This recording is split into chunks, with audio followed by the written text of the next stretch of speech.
So next topic we'll discuss is based on estimation of market demand.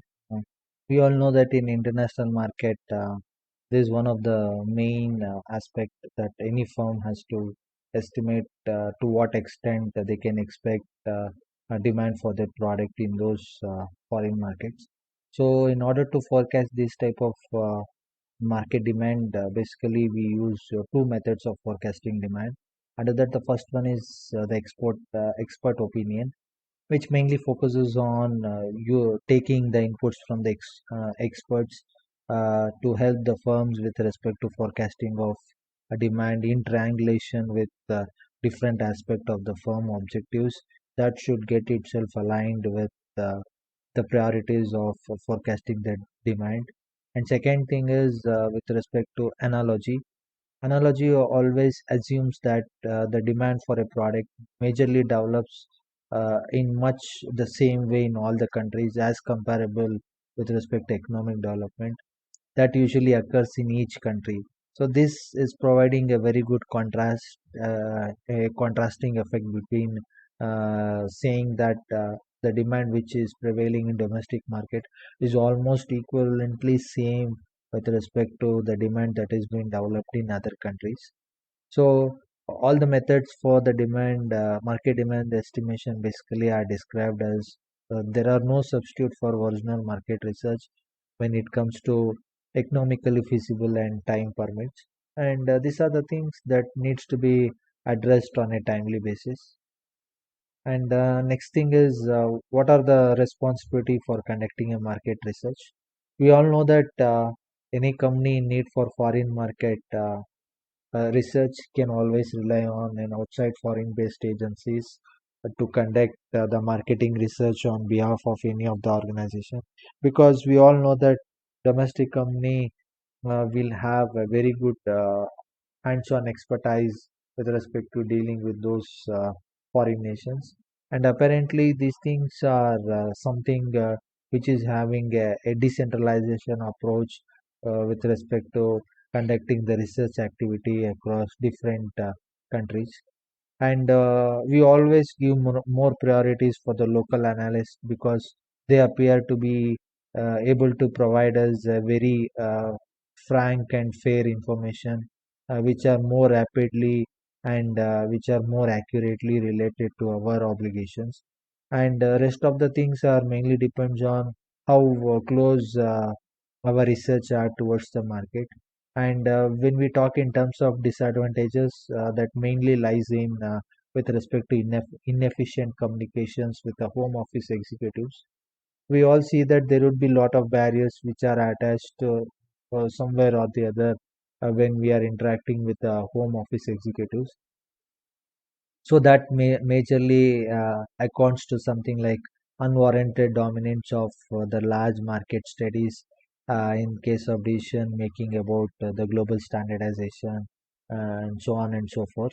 And later on, we need to see a comprehensive review of different approaches to multi-country research that basically suggest that what are the ideal approach to be adopted in order to make sure that uh, the local researcher will feel themselves comfortable to achieve this sort of research objective in all those in each of those countries where they want to conduct this sort of market research. And apart from that, we need to have a very close coordination between the client company as well as the local research companies, because we need to give a clarity for the research companies that what exactly we are expecting out of this particular research, and that priorities has to be clearly communicated to the research companies so that their job becomes very much easier to align themselves with the objectives or the expectations of your organization. And when we want to adopt any sort of analysis out of these research outcomes, that has to have under two important stages. At the first stage, usually at the individual country levels, say for example, if India is operating in US, UK, and in Australia, each individual country should get different analysis based on the outcome of those countries.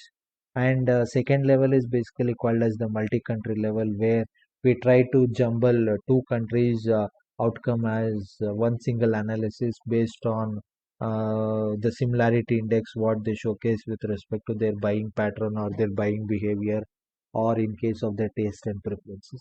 These things makes a lot of sense with respect to prioritizing at what stage, what type of analysis does a company expect. And later on, we need to identify the various foreign markets that are existing. Under that, the first one is we need to adopt something called as a reactive approach, where accidental entry through foreign orders are basically anticipated every now and then. And we don't know how orders might change. Sometimes we might expect order in excess, whereas sometimes it can be shortfall, and this can be due to so many economic pressures in context with to increase the sales and so on and so forth, whereas one country economic pressure might be a very good opportunity for the other countries to explore more possibilities.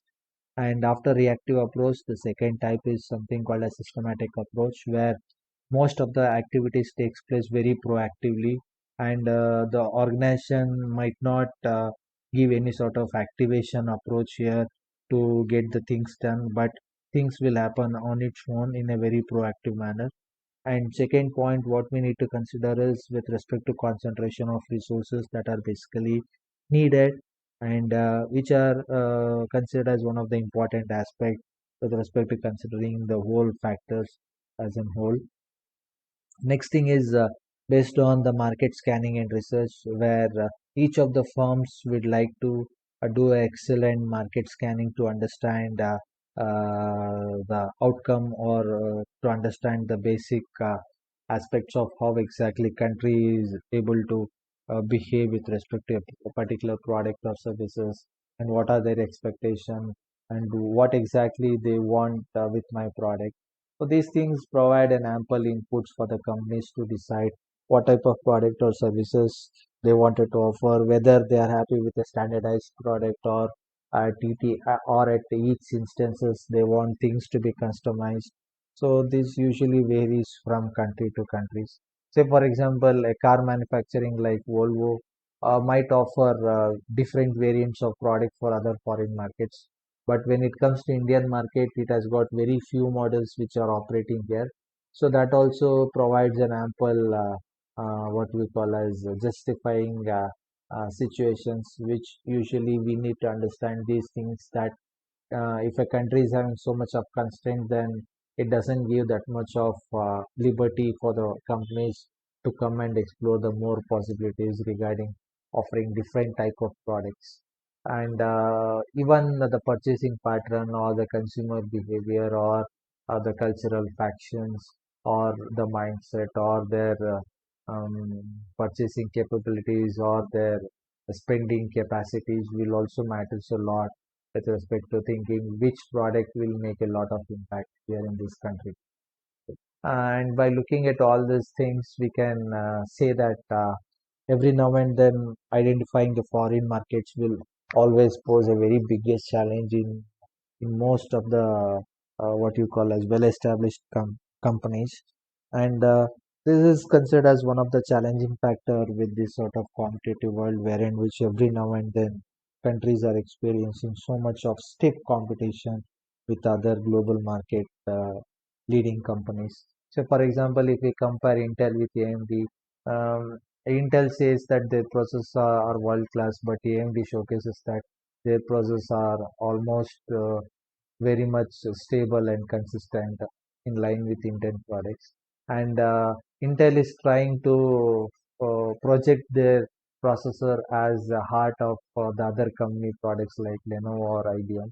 But AMD is trying its level best to align itself in line with the competition that is being executed by Intel. So there is a lot of healthy competition going on between different domains and different sectors of products and services which are offering across the globe.